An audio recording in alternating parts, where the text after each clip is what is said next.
What type of coping mechanisms do you use? Just to not have to take all that with you and take all that home. Well, I've made a deal with myself that every day on my drive home, I will get it out if I need to cry, if I need to scream, if I need to just vent to a supervisor, whatever it may be. And then as soon as I get home, I leave it in the car. And when I go through the door, I'm present. I'm there. I greet my boyfriend. I play with my dog. I do whatever I need to do. I'm also in therapy as well. I mean, I think everybody could be in therapy. It's not a bad thing, even if you don't necessarily have a trauma or something you're really wanting to process, just having a place to talk.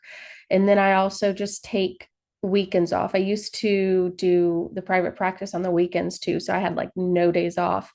And that burnt me out. So I make sure that I don't overload myself. I give myself time on the weekends to do whatever I want, whether it's, going to see family, going to the beach, or just traveling, and then making sure that I'm keeping up with my mental health. October is a big mental health month. What advice could you give our sophomores? I mean, you've been there, you've been here, and you work in the field. What advice could you give them here in October? And if they're having challenges, what do they need to do next? Well, the biggest thing that I always tell everybody is it's okay to not be okay. You don't have to try to toughen it out and pretend that everything is okay. If you're struggling, let those that are the closest to you, your safe people, let them know what's going on. And being in therapy is not a bad thing. There's a lot of stigma against therapy, but it is an amazing outlet to have somebody to just talk to about things, even if it's not anything super serious. Like I have somebody who comes every week, and sometimes we just talk about like dogs. But she says, if I go a week without seeing you, I don't feel like myself. So having an outlet, having safe people that won't judge you, and just going to them and being honest and allowing yourself grace. Give yourself grace because school is hard, life is hard, and if you need some help, you need some help. Good advice. Got that out of the darkness walk coming up too. For Yeah. those who don't have that on the calendar yet, October 22nd at Broadway, 11 o'clock. A lot of people come out. So that's a powerful event too. Good chance to process some stuff. Yes. Uh, let's go back a little bit to where you were talking about telehealth. I mean, I'm Mhm. kind of old. What's this telehealth thing? So, to see my clients in Georgia, we do it via Zoom like this, except it's on a website that is, HIPAA compliant and confidential. So there's no risk of anything getting out or anything being exposed. But we just meet on the computer and we do a video chat. And instead of them having to like come in the office, and for a lot of people, it's more convenient because they don't have to get up and drive to an office, sit there, then do a session and then drive back. I have some people who hop on like during their lunch hour and they get on, they do their therapy, and then they get off and continue with work and then go about their day. So it's just doing it online. So, so really, there are no good excuses Right. Yeah. for not talking to somebody. Cool. What advice would you give these sophomores? I mean, a lot of them are just starting college classes. Some of them are just now starting Spanish or English 155. What advice would you give them? I would say to take advantage of your opportunities. And if you need some assistance, you don't understand something, or you're having a hard time, or there's a lot on your plate, telling the teachers. I mean, I remember going through school and everybody, all the teachers were so understanding and so helpful.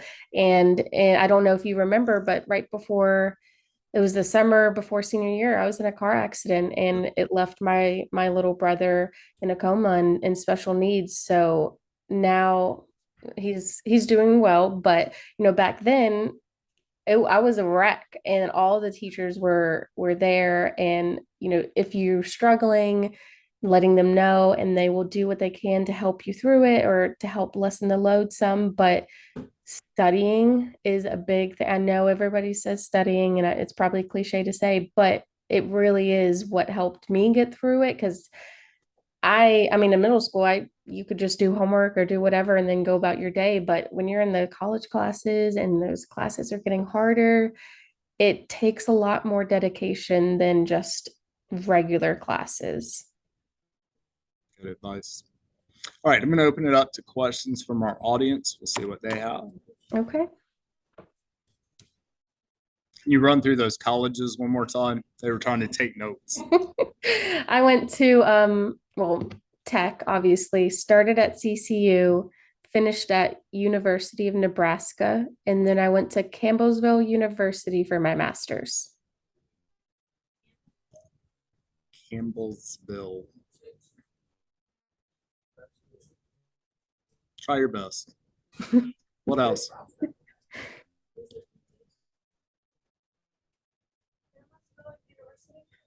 What other questions?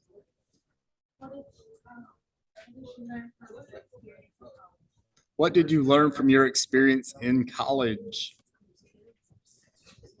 What I learned from my experience in college was to balance. I would often try to overload myself just to get through it. I mean, the more college classes you take, the less time you have to be in college, trying to lessen the load. But um, that didn't really work. So being able to balance, know your limits, um, in self-care. I learned a lot about self-care in college because I was just like, oh, I can do it. I can, stay up late and study and then get up early and go to this 8 a.m. and then go to work. So like I was not leaving any time for myself. And I learned very quickly that that wasn't going to last very long.